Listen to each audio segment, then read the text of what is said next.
milyon. Naku po, yan po ay kumpiyansang sinabi ni Libiste sa kanyang demanda against Yusek Claire Castro. Yun. Alam nyo mga kababayan, napaka-importante po nito dahil ito ho ay pag-atake pong ng administrasyon kay Libiste. Alam nyo mga kababayan, simple lang ho kasing bumanat itong si Marcos. Sa totoo lang simple lang siya bumanat. Ginagamit niya yung mga tao niya, tulad na lang ni Yusek Claire Castro, para patahimikin yung mga taong alam nilang magpapabagsak ng kanilang kumpiyansa pagdating sa issue ng flood control project. Nako po. Gago! So ibig sabihin mga kababayan, yung kung sino man na mag-implicate kay Marcos o di kaya kay Romualdez ay talagang pababagsakin nila. At ang ginagamit nila ho ay itong mga tauhan nila na katulad ni Auntie Claire. At dahil dito, napaka-importante ho mga kababayan na palagan ni Libiste ito. Yung mga kasinungalingan ni Auntie Claire ay dapat ho palagan ni Libiste. Para naman mga kababayan, hindi maging unfair. Kasi ang nangyayari, lahat ng taong tumutuligsa o nakikriticize sa ating, ewan ko, ayokong tawagin Pangulo, pero sige na nga, sa ating Pangulo, ay kanila hong ginagawa ng kung anong-anong kwento, ginagawa ng kung anong-anong istorya. Ang nakakatawa nga dito mga kababayan, tila nagpapabiktim pa itong si Auntie Claire o si Yusek Claire Castro. Tila siya pa ang biktima. Sandali, ikaw ang nagpakalat ng fake news. Ikaw ang nagsasabi na kesyo parang pinagkakitaan di umano ni Libiste yung kumpanya niya. Tapos kayo ang nag-akusa, kayo ngayon ang parabagang biktima na pinatatahimik. Naku po, katarantaduhan yan. Gago! Kayo yun nag-akusa kay Libiste. Tapos gayong pumalag si Libiste, sasabihin ninyong parang, kawawa naman kami. Bakit kami pinatatahimik? Sino ba ang gusto magpatahimik sa akin? Ay nako, ano ba yun? Napipindot ko lagi yun Di ba ho? Ay nako, alam mo mga kababayan, napaka linaw ho ito na isa ho itong panggigipit sa mga nagkikriticize kay Marcos. Kaya ito nga ho panoorin natin kung bakit sabi ni Libiste, sure shot na mananalo siya at si Claire Castro ay magbabayad ng 110 million. Yun. Gago! Banat bay, sasabihin ng iba dyan. Banat bay, laki naman ng pera ng gobyerno. Ang laki-laki. Yung nga lang, sabi nga ni Governor Chavit Singson, yung aming na-interview kagabi, ang sabi niya ano daw, magkano yun? 2+ billion naman ang budget ng PCO. So, magkano lang naman yung 110 million? Kung sakasakaling manalo sa kaso si Libiste, may punto, di ba? Barya lang. Sa dami-dami ng pera ng gobyerno, ay barya lang po yan. Pero, alam mo mga kababayan, importante dito yung dignidad Importante dito yung honor, ika nga. Yung honor ni Libiste na siya talaga ay for transparency. Alam nyo, etong si Libiste, ito'y bata pa pero makikita mo talaga sa kanya yung prinsipyo na kung saan talagang ayaw niya ng katiwalian. Kaya kung yan man ngayon ay nag-aakusa, di ba? Remember, hindi naman sa inaakusahan niya ang si Marcos, pero kung ngayon man meron siyang ilalabas na mga ebidensya, o sa Lunes magkakaroon ata ng Blue Ribbon, tama ba ako, Lunes ba? Basta magkakaroon ng pagdinig at kung siya man ay maimbitahan at imbitahan pa ni Lacson, di natin alam. Alam mo naman si Lacson, pabago-bago yun lalabas talaga yung mga ebidensya. Ngayon, sa tingin ko naman, sa tingin ko, hindi ka magsasalita, hindi ka matapang magsalita ng ganyan kung may baho ka. Di ba ho? Posible mo namang akusahan yung iba. kung wala kang kung may baho kang tinatago, di ba? So sa tingin ko, malakas ang loob nito ni Libiste dahil nga po wala siyang itinatago. At sabi nga niya marami pa po siyang bala o marami siyang isisiwalat. At sa tingin ko, kaya naman niya nasasabi yan at kaya naman niya malakas na loob na nabibitawan niya mga ganyang salita ay dahil wala ho siyang tinatago. Di ba? Wala ho siyang tinatago. Panoorin natin at pakinggan natin yung interview ng ating mga kasamahan sa SMNI. Itong dalawang idol natin na si MJ at saka si Admar, di ba? Pakinggan natin ha. Ito. Opo, walang kaugnayan yung dalawang kumpanya. Yun po yung dahilan na mananalo tayo sa libel case na ito. Kasi sinabi niya dahil binenta ko ang shares ko sa Meralco, gumawa ako ng pera mula sa prangkisa. Wala namang kaugnayan yung kumpanyang binenta ko sa Meralco sa prangkisa. At binenta ko ang kumpanyang ito December 2023 tapos may hanggang 2024 pa. Tapos yung stop operations ng solar para sa bayan ay 2022 pa. Kaya at the time na binenta ko nga yung kumpanya na isa sa Meralco, wala na nga rin pong operation yung solar para sa bayan. At talagang walang kaugnayan at makikita po naman ito dahil nasa Philippine Stock Exchange ang impormasyon tungkol sa laman ng kumpanya ito dahil ito po ay isang publicly listed company. Ayan, nako po, ayan ha. So malinaw na malinaw yung akusasyon ni Claire Castro na para bagang pinagkakitaan pa daw yung kumpanya. At ito sinasabi nila 'di ba yun yung unang sinabi ni Ombudsman na kalaunan umatras siya. Nawaw mali siya. Kasi ibang kumpanya yung sinasabing may franchise at iba itong ibinenta niya. Ibig sabihin, kasi ang sinasabi baga, alam mo, para sa kaalaman ng iba. Eto negosyo ito. Alam nyo ba na negosyo yan? Ano ba kasi yan? Sige, eto. Explain na natin ng bahagya. Yung mga franchise, when you say franchise, like yung mga TV station, radio station, yan o yung may frequency na kumukuha ka ng franchise sa house. At saka ito'y gagawing parang batas. Okay? Yung iba, alam nyo ba na totoo naman na pinagkakakitaan ng iba yung franchise? Ang gagawin nila, since sila yung nasa kapangyarihan, sila yung mga congressman o di kaya sila yung may koneksyon doon sa congressman, bibili sila ng franchise na hindi pa nag-i-exist. Ibig sabihin, parang kukuha sila ng prangkisa para doon sa isang certain frequency, tapos, pero wala naman talaga silang plano pang magtayo. Para bagang ginagawang investment. Parang bibili ng ginto, pero hindi naman niya gagamitin yung ginto, tapos patutulugin lang niya ng how many years, tapos ibebenta yung prangkisa ng mas mahal. So tumubo na siya.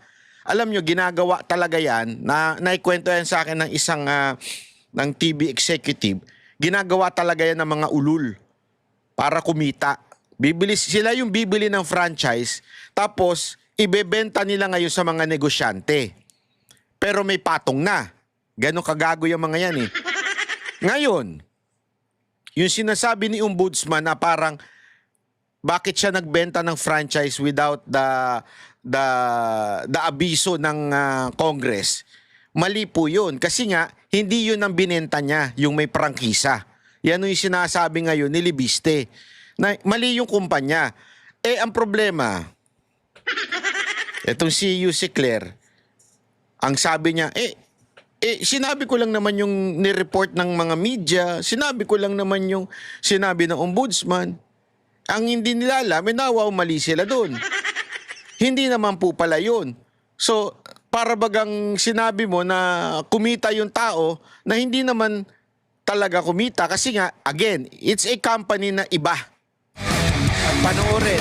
Kong, linawin lang po natin kasi meron daw kayong sinabi na dahil kaibigan nyo si Ombudsman Boying, kahit na dito unang lumabas yung issue patungkol doon sa prangkisa na sinasabing may maling ginawa daw na kaibigan ng inyong ina, dahil daw po hindi kaibigan itong si Actually, yun ay partly palabiro lang dahil yung isa pang dahilan na sinabi ko kinakasuhan natin si Yusek Claire ay marami din siyang ipinakitang pattern na kanina.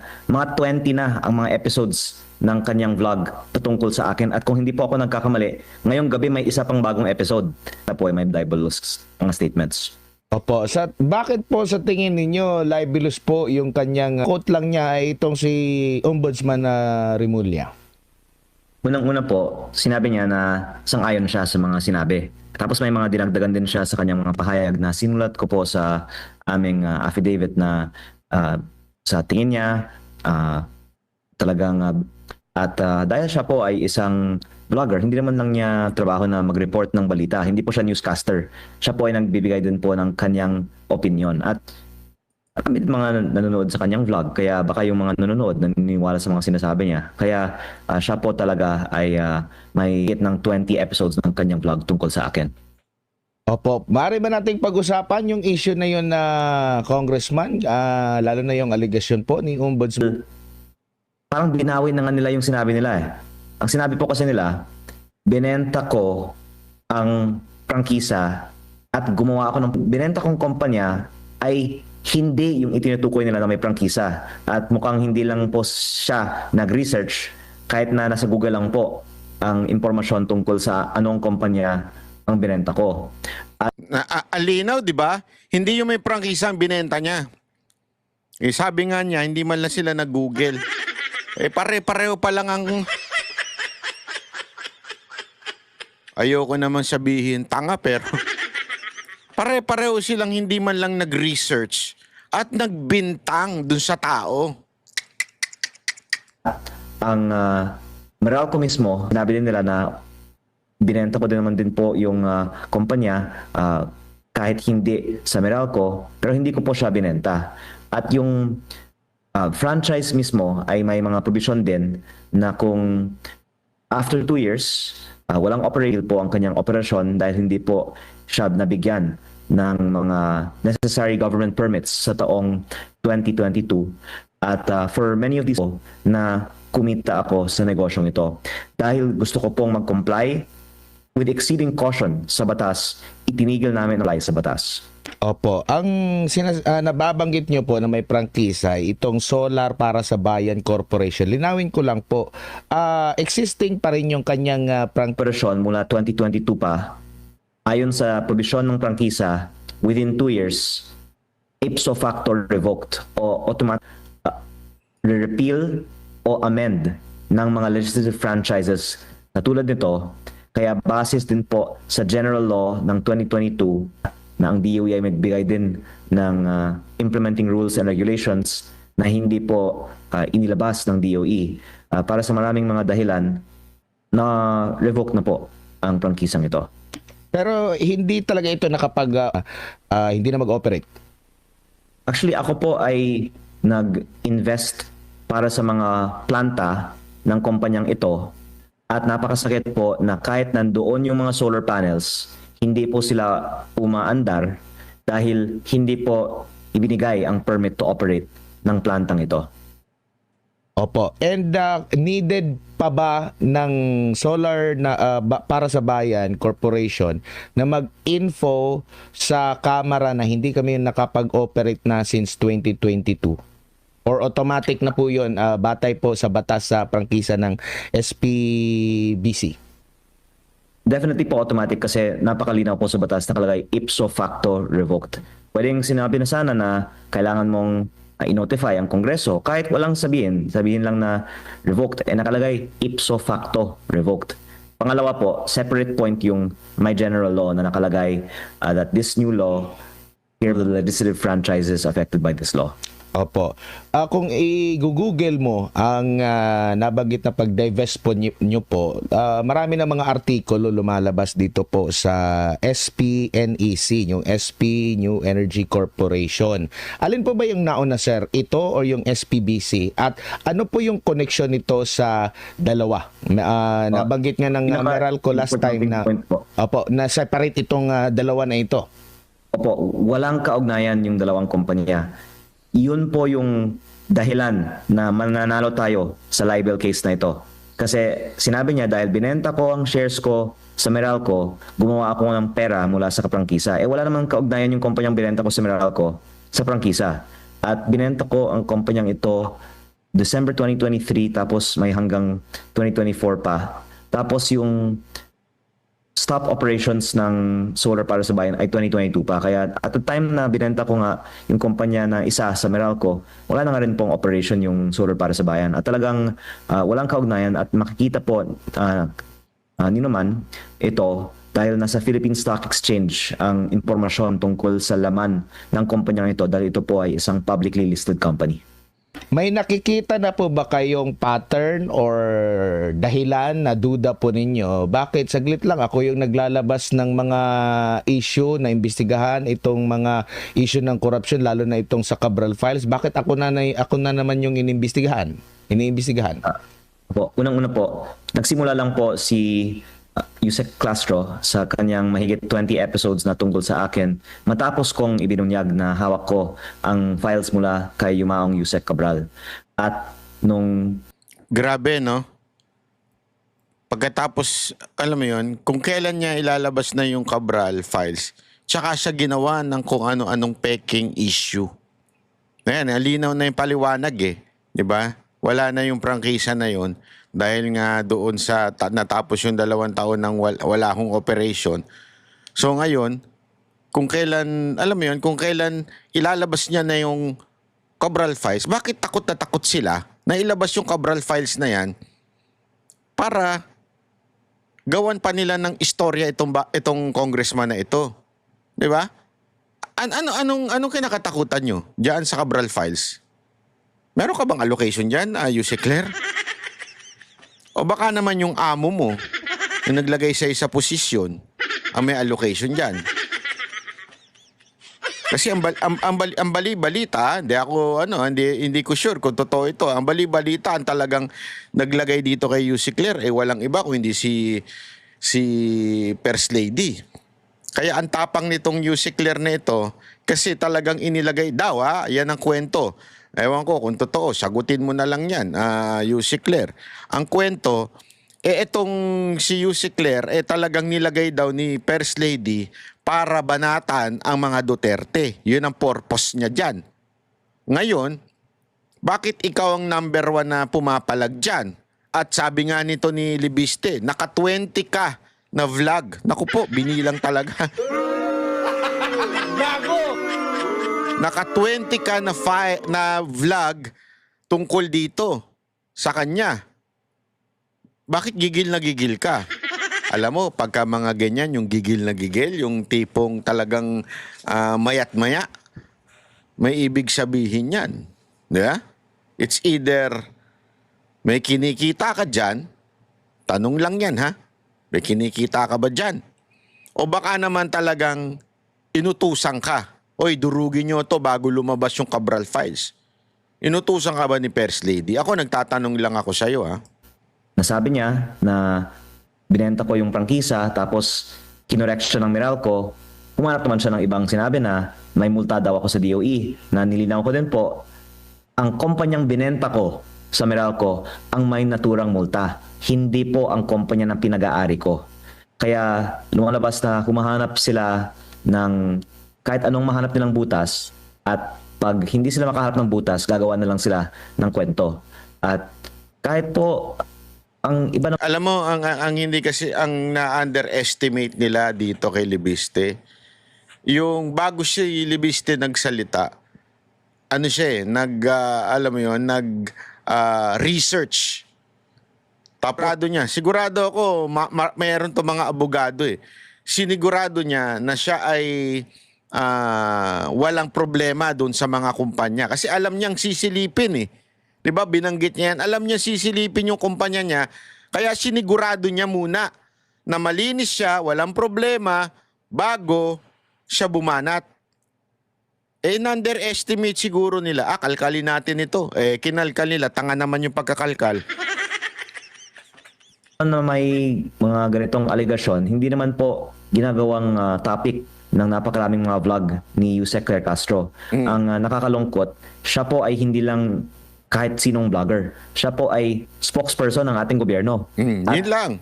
Pinapakinggan ang kanyang mga pahayag bilang mga pahayag ng gobyerno kahit na may disclaimer sa kanyang blog na ito po ay kanyang mga personal opinions po lamang.